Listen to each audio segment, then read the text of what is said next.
Yo, what's up everyone? Balik lagi sama Dropout Channel. Gimana kabar kalian semua? Semoga sehat selalu ya. Hari ini gue mau ngajak kalian ngobrolin sesuatu yang deket banget sama kehidupan kita. Apalagi buat yang suka traveling atau sering bolak-balik antar kota dunia penerbangan di Indonesia. Kita semua tahu, naik pesawat itu udah jadi bagian dari gaya hidup. Tapi, pernah nggak sih kalian kepikiran, dari sekian banyak nama maskapai yang kita dengar, mana aja sih yang masih aktif terbang di angkasa Indonesia? Dan mana aja yang sekarang cuma tinggal kenangan? Nah, di video kali ini kita bakal kupas tuntas, bro. Kita akan ngebahas maskapai-maskapai yang masih setia melayani penumpang di seluruh Nusantara, dari Sabang sampai Merauke. Mulai dari yang full service, sampai yang low-cost carrier, semuanya akan kita bahas. Tapi nggak cuma itu, kita juga bakal nostalgia sedikit, mengenang beberapa maskapai legendaris yang dulu pernah jaya, tapi sekarang sudah nggak beroperasi lagi. Siapa tahu, salah satunya pernah jadi maskapai favorit kalian atau orang tua kalian. So, siapin kopi atau teh kalian, duduk yang nyaman, karena kita akan menjelajahi langit Indonesia lewat cerita-cerita di balik setiap nama maskapai. Gue jamin, setelah nonton video ini, wawasan kalian tentang industri aviasi di negara kita bakal makin luas. Siapa tahu bisa jadi bahan obrolan seru sama teman-teman kalian kan? So without further ado, let's get into it.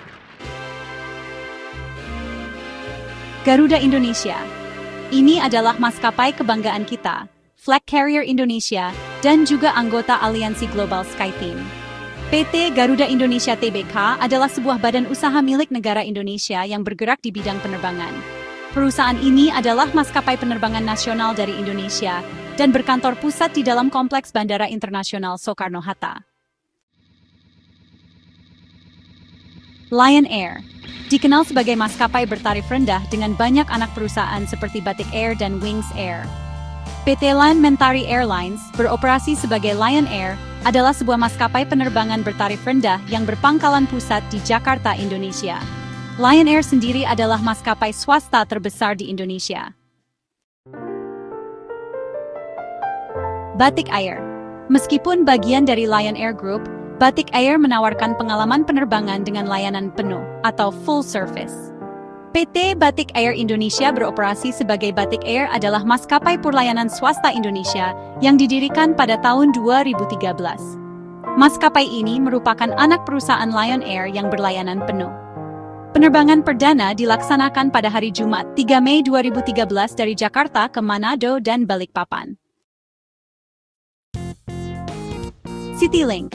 Ini adalah jawaban Garuda Indonesia untuk pasar penerbangan bertarif rendah, anak perusahaannya yang super populer. PT CityLink Indonesia, dioperasikan sebagai CityLink, adalah sebuah maskapai penerbangan bertarif rendah dan anak perusahaan Garuda Indonesia. Perusahaan ini berdiri tahun 2001 sebagai unit bisnis strategis dan difungsikan sebagai salah satu alternatif penerbangan bertarif rendah di Indonesia. Sriwijaya Air. Maskapai ini fokus melayani rute penerbangan domestik dan beberapa destinasi regional di sekitarnya. Sriwijaya Air adalah sebuah maskapai penerbangan di Indonesia. Sriwijaya Air didirikan oleh keluarga Lee Henry Lee dan Chandra Lee dengan Johannes Bunjamin dan Andy Halim. Dengan Air Operator Certificate atau AOC, Sriwijaya Air diterbitkan pada 28 Oktober 2003. Saat ini Sriwijaya Air adalah maskapai penerbangan terbesar ketiga di Indonesia. Dan sejak tahun 2007 hingga saat ini, tercatat sebagai salah satu maskapai penerbangan nasional yang memiliki standar keamanan kategori 1 di Indonesia. Nam Air. Sebagai bagian dari Sriwijaya Air Group, Nam Air berperan sebagai maskapai pengumpan atau feeder regional. Nam Air adalah maskapai penerbangan Indonesia yang didirikan pada tahun 2013.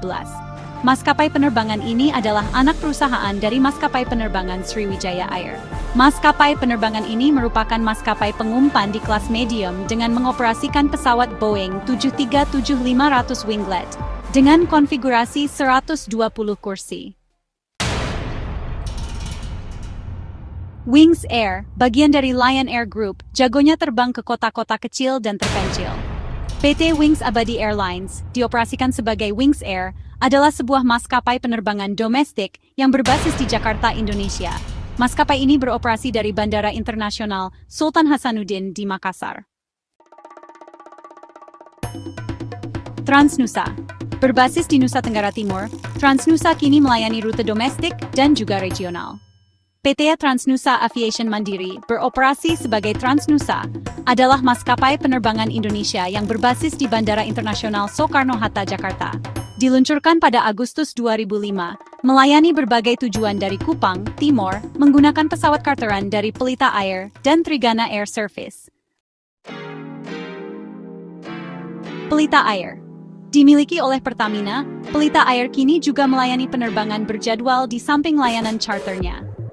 PT Pelita Air Service, diperdagangkan sebagai Pelita Air, adalah maskapai penerbangan domestik yang berbasis di Jakarta, Indonesia. Basis operasi utamanya adalah Bandara Internasional Soekarno-Hatta dan berkantor pusat di Bandara Pondok Cabe. Trigana Air Service dikenal sebagai maskapai yang tangguh ya, karena mereka melayani penerbangan kargo dan penumpang ke daerah-daerah yang sulit dijangkau. Trigana Air adalah maskapai penerbangan Indonesia yang berbasis di Jakarta. Maskapai ini didirikan pada tahun 1991 dan beroperasi melayani rute penerbangan domestik, termasuk penerbangan perintis ke kota-kota kecil di berbagai daerah di Indonesia, khususnya di wilayah Papua. AirAsia. Maskapai bertarif rendah ini adalah bagian dari AirAsia Group yang berbasis di Malaysia.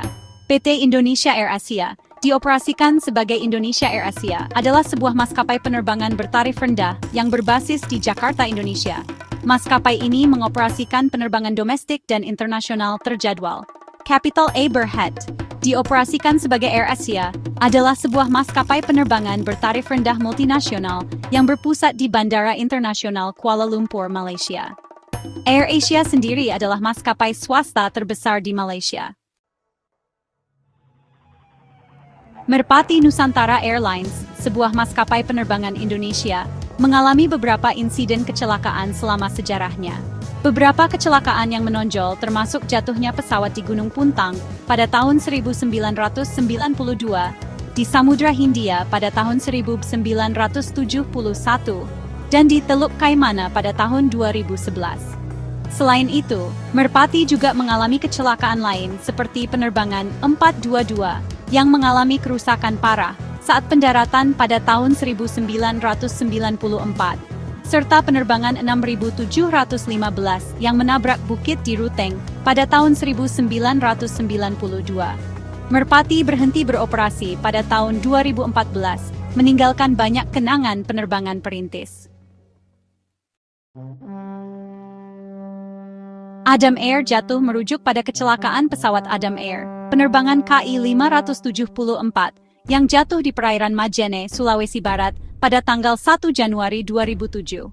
Pesawat Boeing 737-4Q8 dengan nomor registrasi PKKW tersebut menewaskan seluruh 102 orang yang berada di dalamnya. Maskapai swasta ini harus berhenti terbang pada tahun 2008 setelah izin operasinya dicabut pemerintah. Gimana guys? Seru banget kan perjalanan kita menelusuri maskapai-maskapai di Indonesia, baik yang masih gagah terbang maupun yang sudah jadi bagian dari sejarah. Dari sini kita jadi tahu kalau industri penerbangan itu dinamis banget, selalu ada yang datang dan pergi. Setiap maskapai punya cerita dan perannya masing-masing dalam menghubungkan jutaan orang di negara kepulauan ini. Semoga informasi tadi bermanfaat dan nambah wawasan kalian semua ya. Nah, sekarang gue yang mau nanya ke kalian. Dari semua maskapai yang kita sebutin tadi, termasuk yang udah nggak ada, mana aja yang pernah kalian naikin? Pasti ada cerita seru atau kenangan unik kan? Mungkin penerbangan pertama kalian, atau perjalanan liburan yang paling berkesan. Coba deh, share pengalaman kalian di kolom komentar di bawah. Gue pengen banget baca cerita-cerita dari kalian semua. Siapa tahu cerita kalian bisa jadi inspirasi buat video selanjutnya. Alright, segitu dulu untuk video kali ini. Thank you so much for watching guys. Gua bener-bener appreciate waktu kalian. Jangan lupa untuk tekan tombol like kalau kalian suka video ini. Dan yang paling penting, klik subscribe dan nyalain lonceng notifikasinya, biar kalian nggak ketinggalan video-video seru lainnya dari gue. Sampai jumpa di video berikutnya. Stay safe and stay awesome. Ciao!